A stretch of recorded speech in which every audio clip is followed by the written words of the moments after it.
Welcome back to our channel once again. मेरा नाम है साक्षी माल्यान और आज इस एपिसोड नंबर 4 ऑफ रिसर्च के अंदर हमारा टॉपिक है कंटेंट एनालिसिस। कंटेंट एनालिसिस को समझने के लिए पहले इसको ब्रेक डाउन करते हैं। Content plus analysis. कंटेंट का मतलब है किसी भी कम्युनिकेशन के विद इन जो भी आपको एलिमेंट नजर आते हैं, जैसे कि इमेज, टेक्स्ट, स्पीच या कोई भी मल्टीमीडिया एलिमेंट है, उसको हम कंटेंट बोलते हैं। Next is analysis. एनालिसिस का मतलब है किसी भी चीज की डीप डाउन एग्जामिनेशन करना, उसको इंटरप्रिटेट करना। तो कंटेंट एनालिसिस का मतलब है इस कंटेंट को, जिसको हम मीडिया कंटेंट बोलते हैं, जिसके अंदर आपके एडवर्टीजमेंट्स आ सकते हैं, मैगजीन आ सकती है, आपकी कोई वीडियो आ सकती है, कोई एडवर्टीजमेंट हो सकता है, कोई सोशल मीडिया पोस्ट हो सकता है, कुछ भी हो सकता है, कोई स्पीच भी हो सकती है, may be A political speech.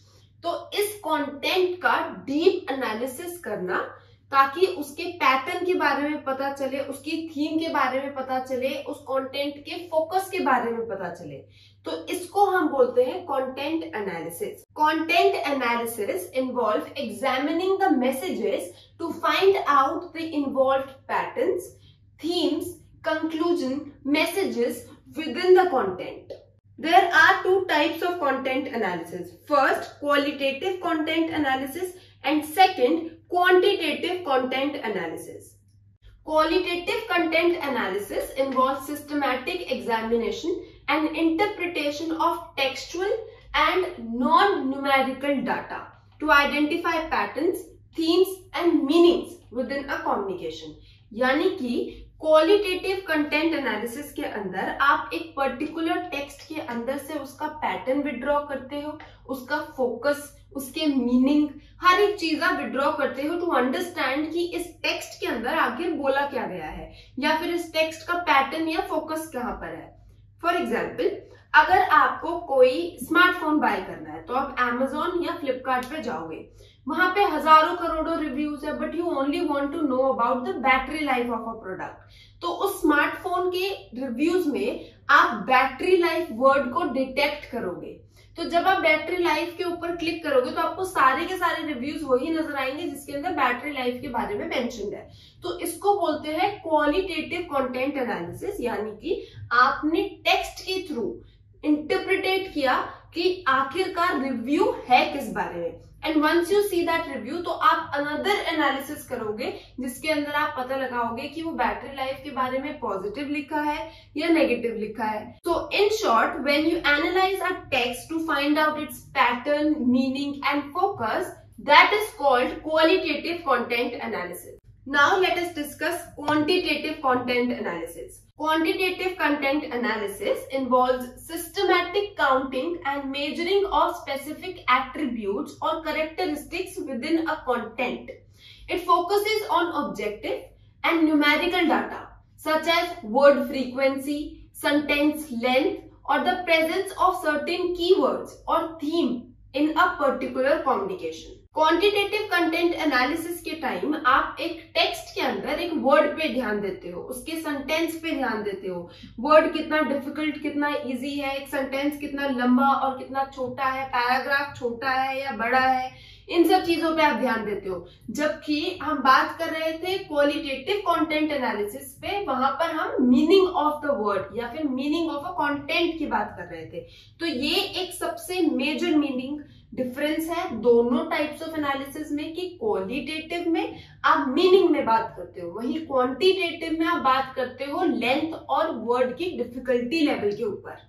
Qualitative content analysis में आप फोकस करते हो मीनिंग ऑफ द मैसेज पे, वहीं पर क्वांटिटेटिव के अंदर आप फोकस करते हो ऑन द रीडिंग टाइम। जैसे रीडिंग टाइम लिखा होता है हर एक चीज के ऊपर, वो इंटरप्रिटेट कैसे किया जाता है थ्रू क्वांटिटेटिव कंटेंट एनालिसिस, कि वो कितना इजी और कितना डिफिकल्ट है, कितना लंबा और कितना छोटा है, इस बेसिस पे हम रीडिंग टाइम निकाल सकते हैं। तो ये रीडिंग टाइम कैसे निकलता है? Through quantitative content analysis. Since this topic is occurring in our paper from last 3 years continuously, I will sum up this video in 30 seconds for you. Content analysis refers to analysis of a specific content in media. It can be advertisement, social media post, or anything in general. There are two types of content analysis. First is qualitative and second is quantitative. Qualitative is one in which we focus on the meaning of the message, whereas quantitative is one on which we focus on reading time.